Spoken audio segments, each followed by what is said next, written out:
నల్గొండ జిల్లా కేంద్రంలోని పానగల్ ఫ్లైఓవర్ వద్ద ఏదైతే ఎలక్ట్రికల్ బస్సు ఉందో ఎలక్ట్రికల్ బస్సు సాంకేతిక లోపంతో కూడా సడన్ గా ఆగిపోయినటువంటి పరిస్థితి కనపడుతుంది.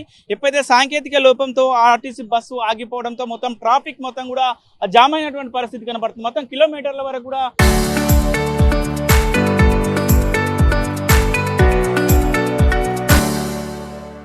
పూర్తిగా జామ్ అయినటువంటి పరిస్థితి కనపడుతుంది. మొత్తం కూడా సడన్ గా ఫ్లైఓవర్ మీదనే ఏదైతే బస్సు సాంకేతిక నేపథ్యం ఆగిపోవడం వల్ల ట్రాఫిక్ జామ్ అయింది. మొత్తం కూడా ఎవరైతే వాహనదారులు మాత్రం చాలా ఇబ్బంది పడుతున్నటువంటి పరిస్థితి కనపడుతుంది. పైన ఎండ వేడిమి ఎక్కువ ఉన్న నేపథ్యంలో కూడా ఇక్కడ ఎవరైతే వాహనదారులు చాలా ఇబ్బంది పడుతున్న పరిస్థితి. ఎప్పుడైతే బస్సు ఆగిపోయింది సమాచారం తెలుసుకున్న పోలీసులు మాత్రం సంఘటన స్థలానికి చేరుకొని ట్రాఫిక్ ను క్లియర్ చేస్తున్న పరిస్థితి ఉంది. కొన్ని వాహనాల నుంచి అటు నుంచి వచ్చే వాహనాలను ఆపుకుంటూ ఇటువైపు వాహనాలను కొన్ని పంపించుకుంటూ కూడా క్లియర్ చేస్తున్న పరిస్థితి. మొత్తానికి అయితే పెద్ద వెహికల్స్ మాత్రం హెవీ వెహికల్స్ మాత్రం ఆగిపోయినటువంటి పరిస్థితి కనపడుతుంది. మనం చూస్తున్నాం ఏదైతే ఆర్టీసీ ఏదైతే ఎలక్ట్రికల్ బస్సు జేబీఎం సంస్థకు సంబంధించిన బస్సు సాంకేతిక లోపం వల్ల కూడా ఆగిపోయింది. ఇది నకరకల్ నుంచి నల్గొండకు వస్తుంది. నల్గొండకు వస్తున్న క్రమంలో నల్గొండ దగ్గరికి వచ్చిన తర్వాత ఫ్లైఓవర్ మీద సడన్ గా ఆగిపోయింది. సడన్ గా ఆగిపోవడంతో కూడా అక్కడ టెక్నీషియన్స్ ఎవరైతే డ్రైవర్స్ ఉన్నారో డ్రైవర్లు కూడా డిపోకు సంబంధించిన టెక్నీషియన్ కి సమాచారం ఇచ్చారు. అది నల్గొండ డిపో నుంచి కూడా టెక్నీషియన్స్ ఇక్కడికి వచ్చి దాని మరమ్మతులు చేస్తున్నటువంటి పరిస్థితి కనపడుతుంది. ముఖ్యంగా కూడా ఇందులో అయితే ప్యాసింజర్స్ ఉన్నారో ప్యాసింజర్స్ మొత్తం కూడా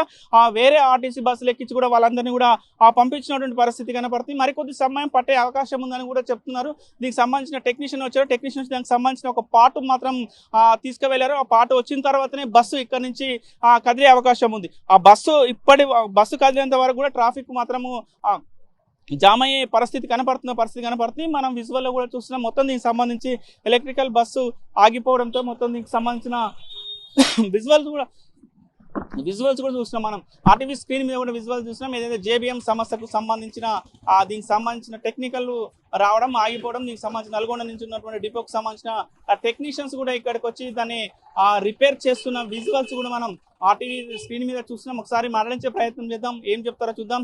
ఏంటన్నా ఏం జరిగింది, ఎట్లా జరిగింది సార్? అంటే మీరు టెక్నీషియనా? టెక్నీషియనా అంటే ఆగిపోయింది అంటే ప్రాబ్లం ఏంటి? హీట్ వలన ఛార్జింగ్ లేక ఛార్జింగ్ లో ఛార్జింగ్ అయిపోయింది. ఎంత సమయం పట్టే అవకాశం ఉంటుంది సార్ ఒకవేళ ఇప్పుడు రిపేర్ కావడానికి? అయిపోతుంది ఒక 10 నిమిషాలు అయిపోతుంది. 10 నిమిషాలు అయిపోయింది. ఎంతసేపు అయితే మీకు సమాచారం వచ్చి ఎంతసేపట్లో చేరుకున్నారు ఇక్కడ?